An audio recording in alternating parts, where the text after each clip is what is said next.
পাঁচ আটার সময় নেই, এখন দেশের পরিস্থিতি খুব খারাপ। আমরা 5-8 দিন ভুলে গেছি মোটামুটি। এখন উনি কোথায় চলে যাবেন ইউজ ভাই, কোথায় যাবেন জানে না। উনি কিছু খায়া নিছেন, যে অটো রিক্সা চালাইছেন, এনে খাইছে। আমি তো কষ্ট পাচ্ছি, আপনার মুখে হাসি দেখা যাচ্ছে। শেখ হাসিনা তো ভারতে, তাহলে এবার কি হবে?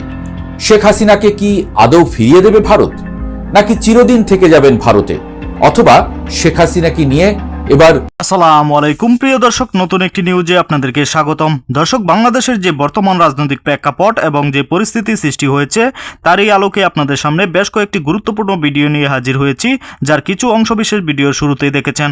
দর্শক, ভিডিওর শুরুটা থেকেই কিন্তু বুঝতে পেরেছেন আজকের ভিডিওটা কতটা গুরুত্বপূর্ণ হতে চলেছে। তাই বলবো 1 সেকেন্ডও না টেনে পুরো ভিডিওটি দেখবেন। চ্যানেলে নতুন হলে সাবস্ক্রাইব করে রাখবেন পরবর্তী আপডেট পাওয়ার জন্য। ভিডিওতে একটি লাইক করে দেখতে থাকুন সম্পূর্ণ ভিডিওটি।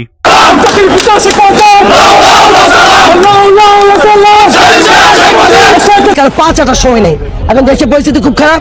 আমরা 5-8 দিন ভুলে গেছি মোটামুটি। এখন উনি কোথায় চলে যাবেন ইউজ ভাই, কোথায় যাবেন জানে না। উনি কিছু খায়া নিছেন, যে অটো রিক্সা চালাইছেন, এনে খাইছে। আমি তো কষ্ট পাচ্ছি, আপনার মুখে হাসি দেখা যাচ্ছে। কেন কষ্ট পাচ্ছেন আপনি বলেন? আপনি রাষ্ট্রপক্ষ নিয়োজিত জামায়াত কর্মী শেখ হাসিনার আইনজীবী মুখে হাসি মনে কষ্ট, এটাই মুনাফিক জামায়াত সৃষ্ট আইনজীবী।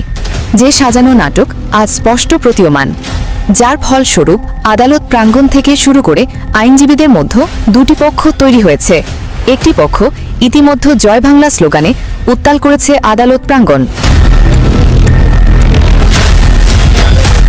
তবে আন্তর্জাতিক অপরাধ ট্রাইব্যুনালের এক নারী আইনজীবী বলেন, বাংলাদেশের রাজনীতি একটি ঘৃণিত রাজনীতি। এদেশে যখন যে দল আসে তখন সে দলের পা চাটা হয়। এখানে কখনোই সুনির্দিষ্টভাবে কোনো অন্যায়ের সঠিক বিচার করা হয় না। এই দেশে একটা বাংলাদেশে একটা রাজনীতি ঘৃণিত রাজনীতি। এই দেশে রাজনীতি বলতে রাজনীতি নাই, যখন যে দল আসে সেই দলে পাও চাটে। জয় বাংলা করে কদিন ধরেছে, জয় বাংলা লোক আবার জয় বাংলা ধান শীষ করে, এটা কোন ধরনের কথা? এই দেশের ঘৃণিত রাজনীতি, এই রাজনীতি চাই না। সুষ্ঠু বাংলাদেশ চাই, যে বাংলাদেশের সুন্দর একটা পরিকল্পনা থাকবে, মানুষকে 3 বেলা খেয়ে পরে বাচ্চা চলতে পারে। তবে এই সাজানো নাটকের প্রতি এবার নজর দিয়েছে দেশের অনেক রাজনীতি বিশ্লেষক, যেখানে তারা গণমাধ্যমে স্পষ্ট বক্তব্য রেখেছেন একটি পক্ষ দ্বারা সৃষ্ট আওয়ামী লীগের বিপক্ষে আইনজীবী এবং সেই পক্ষ দ্বারাই সৃষ্ট আওয়ামী লীগের পক্ষে আইনজীবী। এবং সবচেয়ে বিস্ময়কর বিষয়, প্রধান বিচারপতিও সেই রাজনীতির অন্যতম প্রধান। আমার কথা হলো, উন্মুক্ত হবে, আইনি লড়াই হবে। এইদিকে চিপাই শিশির মনির গিয়ে আইজিপি মামুনের কাছ থেকে 1000 কোটি টাকা চুক্তি করে তাকে রাজ সাক্ষী বানায়, নিজেরাই বিচারক, নিজেরাই আইনজীবী, নিজেরাই আসামি পক্ষ, নিজেরাই সরকারি পক্ষ। এই ধরনের তাল বাহানার আন্তর্জাতিক অপরাধ ট্রাইব্যুনাল এখন আর চলবে না। লোকজন পলাতক, অভিযুক্তরা পলাতক, এমনকি আইনজীবী তো তারা নিযুক্ত করতে পারে নাই, অথবা তাদের পছন্দসই আইনজীবী ওইখানে তাদের পক্ষে লড়ে নাই। ফলে আমি মনে করি যে ট্রাইব্যুনাল বেশ বাধাহীনভাবে রায়টা দিতে পেরেছে। এছাড়াও চট্টগ্রামের আইনজীবীরা শেখ হাসিনার প্রতি দেওয়া এই রায় প্রত্যাখ্যান করে মুখে কালো কষ্টেপ দিয়ে মৌন মিছিল করেছেন। তবে সর্বশেষ আওয়ামী লীগের সাধারণ সম্পাদক ওবায়দুল কাদের গণমাধ্যমের এক লাইভ বার্তায় বিচারককে উদ্দেশ্য করে কঠোর হুঁশিয়ারি প্রদান করেন। বিচারপতি, তোমার বিচার করবে যারা, আজ জেগেছে সেই জনতা, জনতার আদালতে এর বিচার হবে, প্রস্তুত হয়ে যা। ক্ষমা করা হবে না।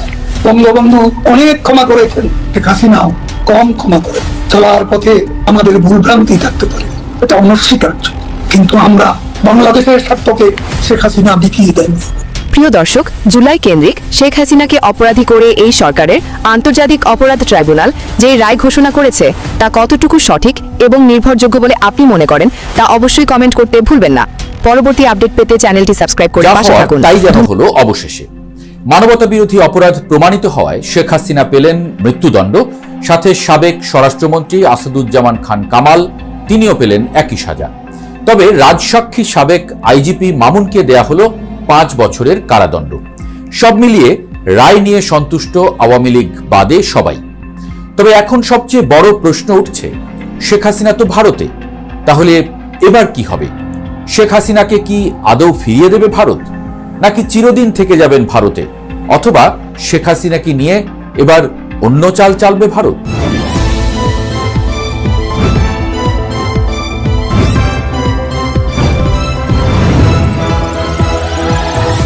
আইন, কূটনীতি, দুই দেশের সম্পর্ক এবং ভূরাজনৈতিক সমীকরণ সবকিছু মিলিয়ে ভারতে থাকা শেখ হাসিনাকে বাংলাদেশের হাতে তুলে দেওয়া কি ভারত সরকারের জন্য বাধ্যতামূলক, নাকি দিল্লির হাতে এখানে বড় রাজনৈতিক খেলা রয়েছে? বিষয়টি কিন্তু মোটেও সরল নয়। চলতি বছরের অক্টোবর মাসেই ভারতের বিদেশ সচিব বিক্রম মিস্ত্রি পরিষ্কার করে দিয়েছিলেন যে হাসিনার প্রত্যার্পণ শুধু একটি চিঠি পাঠানোর বিষয় নয়, এর সঙ্গে জড়িত রয়েছে একগুচ্ছ আইনি জটিলতা এবং রাজনৈতিক পরিমিতি। দুই দেশের আলোচনার প্রয়োজন আছে, এই মন্তব্য করে তিনি তখনই ইঙ্গিত দিয়ে দিয়েছিলেন যে দিল্লি কোনো তড়িঘড়ি সিদ্ধান্তে যাচ্ছে না। সেই বক্তব্যই আজ আবার নতুন করে প্রাসঙ্গিক হয়ে উঠেছে। তখন শেখ হাসিনার বিরুদ্ধে আদালতের কোনো রায় ছিল না। সোমবার বাংলাদেশের আন্তর্জাতিক অপরাধ ট্রাইব্যুনাল যে 3টি গুরুতর অভিযোগে শেখ হাসিনাকে মৃত্যুদণ্ড দিয়েছে, অর্থাৎ হত্যায় উস্কানি, হত্যার নির্দেশ দেওয়া এবং দমন-পীড়ন ঠেকাতে পুলিশকে নিষ্ক্রিয় রাখা, এই 3 অভিযোগই আন্তর্জাতিক আইনে গ্রেভ হিউম্যানিটেরিয়ান অফেন্স হিসেবে গণ্য করা হয়। বাংলাদেশ বলছে এটি আদালতের স্বীকৃত রায়, তাই প্রত্যার্পণ চুক্তি অনুযায়ী ভারতকে অবশ্যই হাসিনাকে ফিরিয়ে দিতে হবে। কিন্তু আইনের পাঠ বলছে বিষয়টি এত সহজ নয়। 2013 সালে বাংলাদেশ ও ভারতের মধ্যে বন্দি প্রত্যার্পণ চুক্তি হয়েছে, যেটি স্বাক্ষর হয়েছিল মনমোহন সিং হাসিনা সরকারের সময়। পরে 2016 সালে নরেন্দ্র মোদী সরকারের আমলে চুক্তিটি সংশোধন করা হয় এবং প্রত্যার্পণ প্রক্রিয়াকে আরও সহজ করা হয়। সংশোধিত চুক্তিতে বলা হয়, কারো নামে গ্রেপ্তারি পরোয়ানা থাকলেই তাকে প্রত্যার্পণ করা যাবে। অপরাধের প্রমাণ তখনই দেখাতে হবে না। হাসিনার বিরুদ্ধে যেহেতু একাধিক পরোয়ানা রয়েছে, তাই এই ধারায় এখন বাংলাদেশ বলছে ভারতের আর বিকল্প নেই। কিন্তু চুক্তিটির সবচেয়ে গুরুত্বপূর্ণ ধারা বলছে, যদি কোনো অপরাধের বিচার রাজনৈতিক উদ্দেশ্য প্রণোদিত হয় অথবা সংশ্লিষ্ট ব্যক্তির প্রাণহানির ঝুঁকি থাকে, তাহলে ভারত অথবা বাংলাদেশ কাউকে ফেরত দিতে বাধ্য নয়। এখানেই বিষয়টি জটিল হয়ে যায়, কারণ ভারতীয় বিশেষজ্ঞরা বলছেন বাংলাদেশের পরিস্থিতি, রাজনৈতিক অস্থিরতা, শঙ্কাজনক নিরাপত্তা পরিবেশ এবং দণ্ডপ্রাপ্ত ব্যক্তির জীবনের সরাসরি ঝুঁকি, এগুলো ভারতের জন্য বড় যুক্তি হয়ে দাঁড়াতে পারে। আর শেখ হাসিনা যখন ভারতের প্রিয়তম মানুষদের একটি, সেক্ষেত্রে হাসিনাকে ভারত কখনোই ইউনূস সরকারের হাতে তুলে দেবে না, এমনটাই মত বিশ্লেষকদের। ভারতের যাদবপুর বিশ্ববিদ্যালয়ের অধ্যাপক অনিন্দ জ্যোতি মজুমদার বলছেন, শেখ হাসিনাকে ফেরত দিতে ভারত কোনোভাবেই বাধ্য নয়।